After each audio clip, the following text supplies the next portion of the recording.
Good morning, Woodland, fifth grade. Oh, yeah. We are 2 days now into the week. It's Tuesday, June 9th. It's 6/9/2020, and I'm thrilled you are here joining me this morning. It's going to be another beauty out there. If you finished your reading work, you are set. It was a 2-day assignment. If you are done with it, you are golden. Okay, so if you finish the figurative language, piece yesterday, you are done. Tomorrow, I'm going to assign something that we'll have a little bit of fun with. It'll be a 2-day. And then on Monday of next week, we'll have some presentations. We'll all kind of come together Monday, Tuesday. Also, maybe late week, Thursday. I like to get everybody in the room again for my homeroom as well. So on this day in history, this is a big one.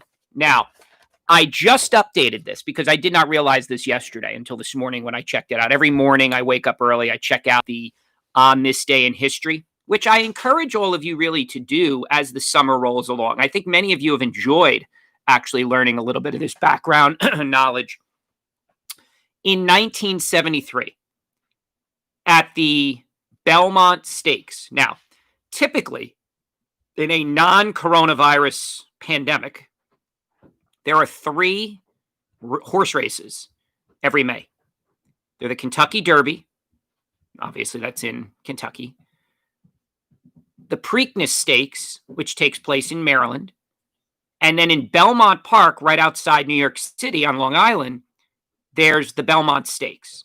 Now, back in 1973, one would argue one of the greatest athletes, now you're going to be shocked that I'm going to say this, non-human athlete, but still an athlete, won the greatest victory in horse racing ever.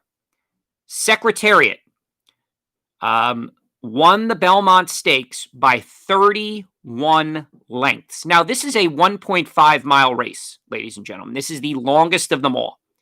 Okay, I think the Kentucky Derby is a mile, then the Belmont Stakes is a mile and an eighth or something along those lines. I can't remember it. But then there's the 1.5-mile doozy. Now, normally during the Belmont Stakes, there could be a horse in the lead on the back stretch, with maybe 500 yards to go. And the horse just fades because the last, half mile is just brutal for the horse to try to bring it home. And they have this lead maybe by 3-4 lengths, and you think they're going to win, and they just fade. Well, Secretariat 1973 just poured it on. 31 length lead. Win, I should say. I posted it as really something for people to watch. It's probably one of those things you really don't think about and watch. Maybe you catch it when you're older in your 20s. Maybe if you're, attending a party of some kind for the Belmont Stakes. But really something spectacular to take a look at. So again, I just put it on our homeroom link. Take a look at Secretariat on this day in history, 1973.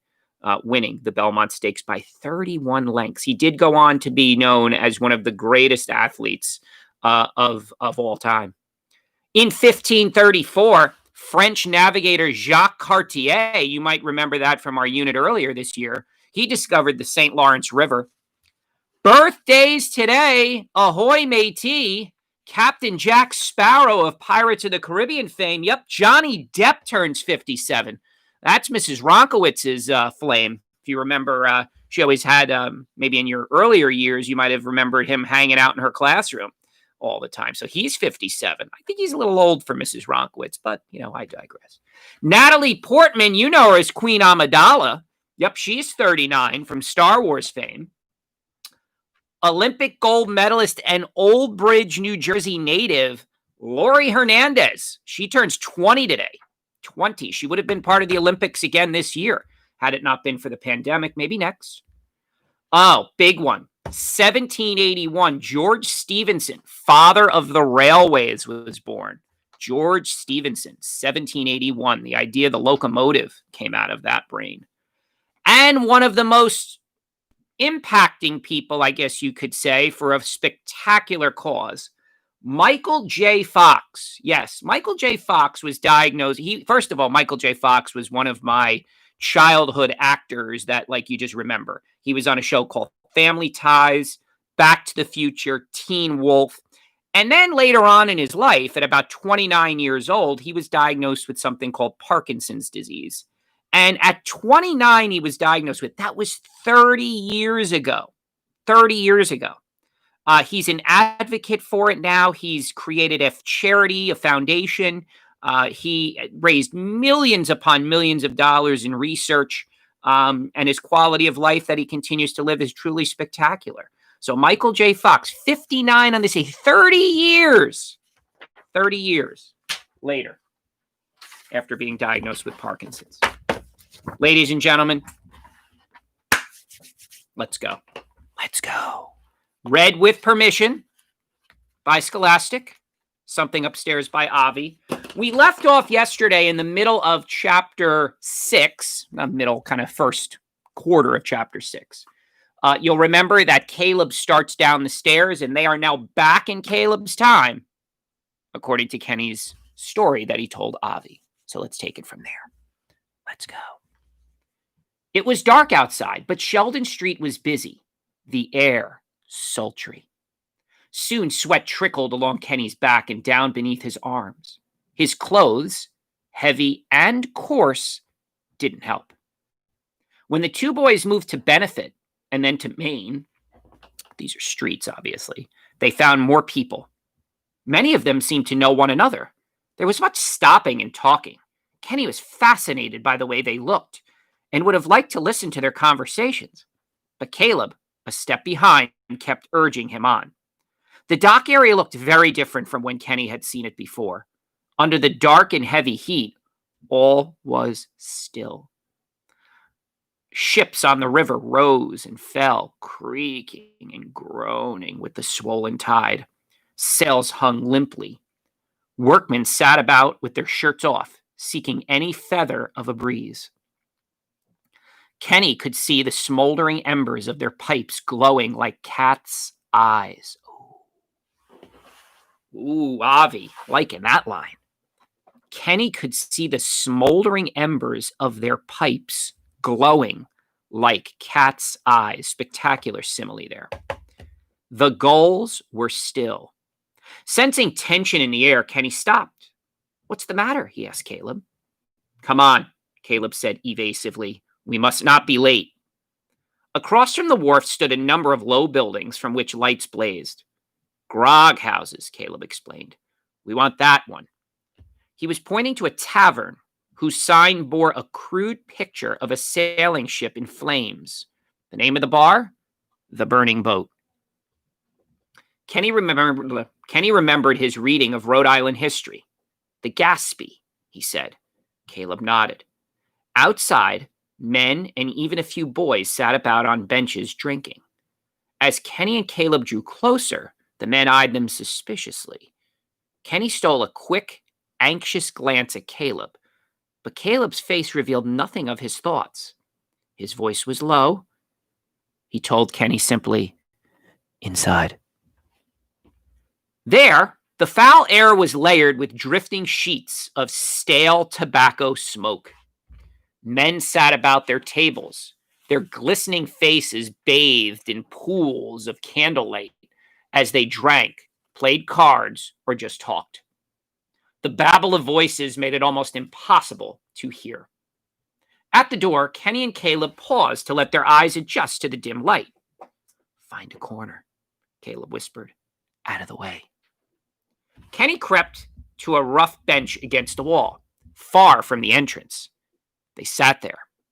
Caleb bent close to Kenny's ear. Look in the far corner, he said. Kenny saw 3 men around a table. He recognized one of them as the man who had given him the message to deliver, the one Caleb called Esek Ormsby. That is Seagrave with him, Caleb said. Kenny asked, who's the other? Ariel Peak, said Caleb. Slave merchants, all of them, in the African trade. Kenny studied the group. The man nearest Ormsby was a fair-headed, clean-shaven man who, despite the heat, wore a blue coat edged with lace. The other was not so richly dressed. Caleb went on. I believe they are meeting because of you, he said. What do you mean? Kenny said, surprised by the notion that he had any connection with what he was seeing. As far as he was concerned, all of this was Caleb's life, not his. Caleb nodded. It was that note you delivered. Kenny felt like objecting, but Caleb nudged his foot. Come on, he whispered. We need to get closer if we're going to learn anything. Reluctantly, Kenny pushed himself up and began to work his way through the crowd in search of a place they could listen from without being too conspicuous. As they went by the group, he was able to overhear their talking. He's past time, one of the men was saying. He'll come, Ormsby said. He gave his word. With plans, I hope, said another. Kenny found a likely place to hide, a partially open door which led into what appeared to be a small, dark room. When his questioning look toward Caleb brought a nod, he slipped behind the door. Caleb followed. Kenny couldn't make out the dank space. What is this? He whispered. A holding pen. Holding what? Slaves, Caleb replied, his voice low. There should be another door in the back. Might be useful. You stay here and listen. I'll look for it. Kenny knelt by the partly open door. By leaning forward, he was able to observe the men at the table. But are the rumors true? One asked. They are, said Ormsby. Mr. Brown and his people intend to present a petition to the Assembly next week. They'll be calling for full enforcement of the Trading Acts. We would be ruined! They began discussing customs agents, the Congress, laws passed, laws broken, as well as men whose names meant nothing to Kenny. As Caleb rejoined him, Kenny asked, What are they talking about? Caleb listened briefly. Keeping the slave trade open, he said. Kenny said, I thought it was forbidden. Caleb gave a snort. No one enforces laws here. Kenny heard Ormsby say, He's here. There was a scraping of chairs as the three men got to their feet. Curious as to who the new arrival might be, Kenny edged further forward and peeked out. Wait a minute. Who do you think the fourth man is to arrive?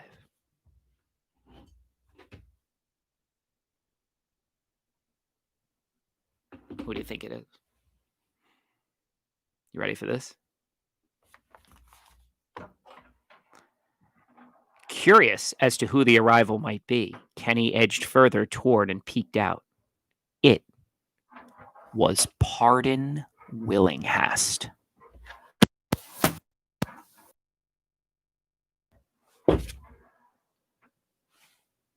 What? The historian in the library, the historical librarian man? How is he in the present and in the past? You might be wondering. Think about that one for a minute.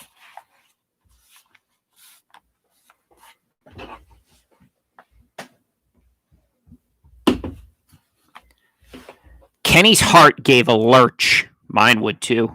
Seeing a man from my present and and Caleb's past, this is out of control. Kenny's heart gave a lurch. Then, as fear swept over him, he felt an overwhelming desire to run. And in fact, he says, he had turned from the door when Caleb's hand clamped down hard on his shoulder, making it impossible to move. Caleb's grip, far from being reassuring, brought him yet more fear. It began to dawn on Kenny that he had no control over what was happening. Good evening, gentlemen, Kenny heard Willinghast say in a familiar, soft voice. Oh, let me reread that. Good evening, gentlemen, Kenny heard Willinghast say in a familiar, soft voice. I am sorry to be so late. Please sit down. The men resumed their places. Mr. Ormsby, Willinghast went on, I don't know what you have told these men. Only about Mr. Brown and his petition, Ormsby informed him. Then I can be brief, said Willinghast. Gentlemen, it will be no good talking to Mr. Brown or his people. They have no intention of listening to the voices of moderation. We have made it clear to the public that a cessation of the African trade will bring great harm to this state. But, gentlemen, Mr. Moses Brown and his faction merely front for others. The blacks themselves are the true agitators in this affair. If we can bring them to silence, Brown and his people must back away. Our task is to set the spark aflame. Perhaps you noticed those men and boys sitting outside. I arranged for them to be there. They work the ships, and they are greatly upset by what might happen. Why, sirs, they might lose their livelihoods. If these men, Willinghast continued, were to proceed to Olney Lane and do no more than make their views, which are our views, known there, that they wish the African trade to continue, I don't doubt that something would come of it. Something that would force the general population to see this matter from our point of view. Moreover, such a proceeding would inform the blacks that if they pursue the matter farther, they are in grave danger. All these men need a word from me. Kenny, who had been concentrating as hard as he could, now turned toward Caleb. Caleb? He called, his voice as loud as dared make it. There was no answer. Kenny stood up and peered in the dark. Caleb! He called out again. Still, there was no reply. Alarmed, Kenny moved away from the door and groped about until he found the room's back door. It was open.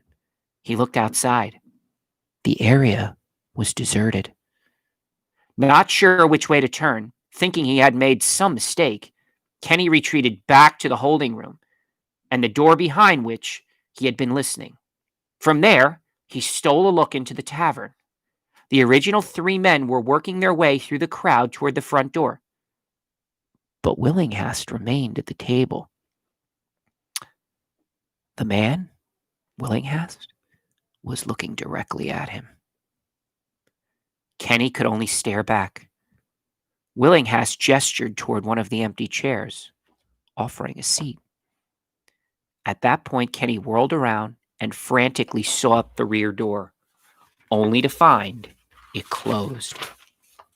He tried to push it open. It wouldn't come. He rushed back to the inside door. Now it was wide open, but Willinghast himself was blocking the way. Please, said the man, it is impossible for you to leave. Besides, it would be much better if we engaged in a conversation. So saying, he stepped out of the room. Not knowing what else to do, Kenny followed. The moment he did, he was grabbed from behind by a man who had been hiding off to the side. One hand clapped over Kenny's mouth, preventing him from crying out. His pockets! Kenny heard Willinghast bark. The man began to search him with his other hand. In a moment, he flipped Kenny's Dodgers keychain onto the table. The old man snatched it up and looked at it.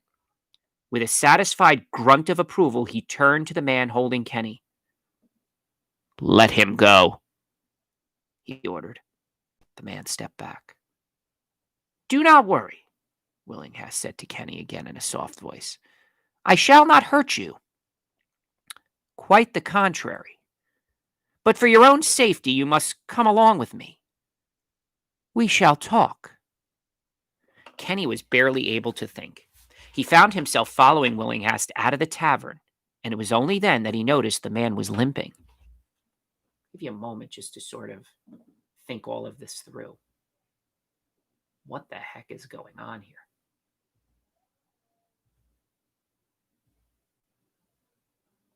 He's engaging in conversation with a man that was born a couple hundred years before. This is wild. Willinghast led him to the water's edge, a quiet place, save for the occasional slap of the water against the wharf post. There, he stopped, turned, and looked to Kenny with obvious satisfaction. Kenny stared at him desperately trying to make some sense of what was happening. "What are you?" he said. "Like your slave friend," said Willinghast with show of ease. "In your time, I am a memory. But here, like him, I am real. And my business is to trade in blacks. Buy them on the Afric coast, bring them to Cuba or the Carolinas and sell them. It is a profitable affair, and I fully intend it to continue. And you have your role to play in that." "What role?" Willinghast held up a hand. "All in good time." "You knew about Caleb from the start, didn't you?" Kenny said. "I did." "Where is he?" "No doubt trying to prevent what is going to happen. No doubt trying to prevent what is going to happen from happening." "What's going to happen?" Willinghast smiled good-naturedly. "So many questions. You heard what I told my friends." "Did Caleb know about your plan?" Willinghast shook his head. "Only vaguely. He would not have come to the tavern if he had known, and I presume that he ran off when he heard my plans. You see," he added with a smile, "he is doing exactly what I want him to do." "What's that?" "You shall see." "I do not want to be part of any of this," Kenny insisted. Willinghast smiled. "My good boy, you already are a part of it." Kenny shook his head. "I'll go back," he insisted. "Back?" said Willinghast. "Where?" "To my time." By way of replying, Willinghast reached into his pockets and held up Kenny's keychain. Despite its cheapness and the dark of the night, the chain glittered like a jewel. "You will remain as long as I hold on to this," he announced. "What do you mean?" Kenny cried. "Kenny Holdorf, hear me well. Alter yourself, hurt yourself, lose something you carried with you, and you become something different. You become something different and you cut yourself off from your own time. You shall become a ghost, haunting this time. But continue to do as I want you to.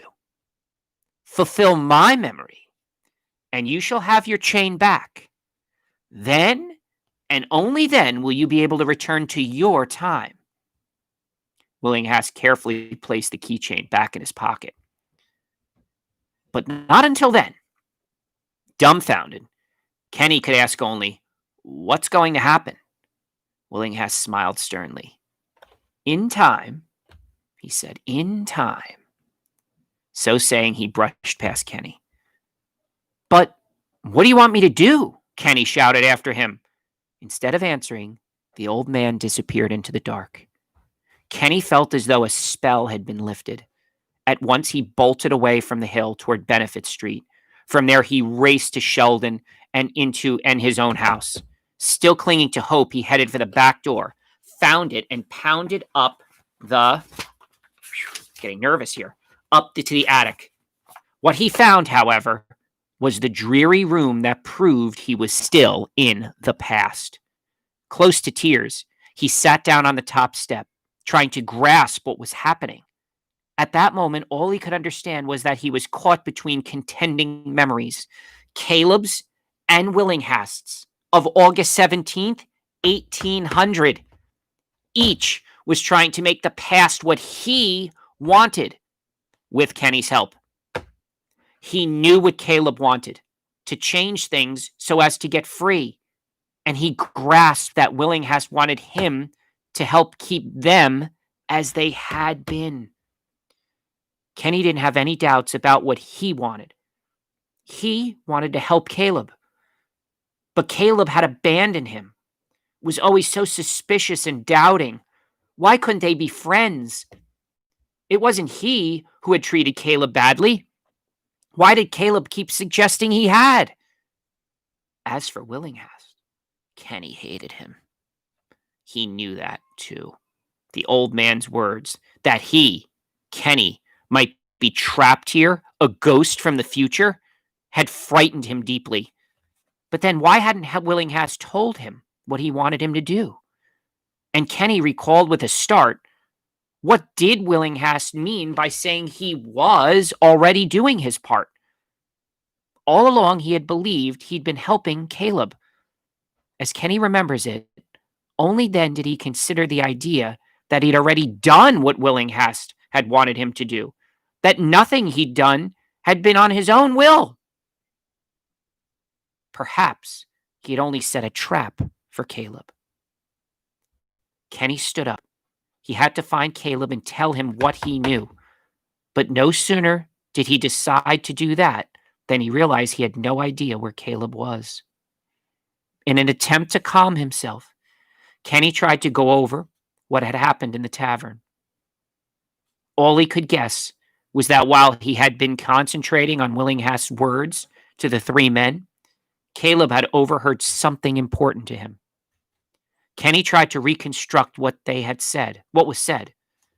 It took a while, but when he did, the only clue he could dredge up was a place called Olney Lane. But how? He suddenly asked himself. Was he to know that this was the right thing to do? He remembered Willinghast's warning. What if he did the wrong thing? It might mean he would never get back to his own time.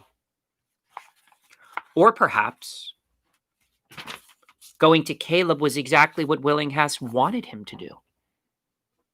I shouldn't have come, Kenny whispered to himself out loud, aware suddenly of his own trembling.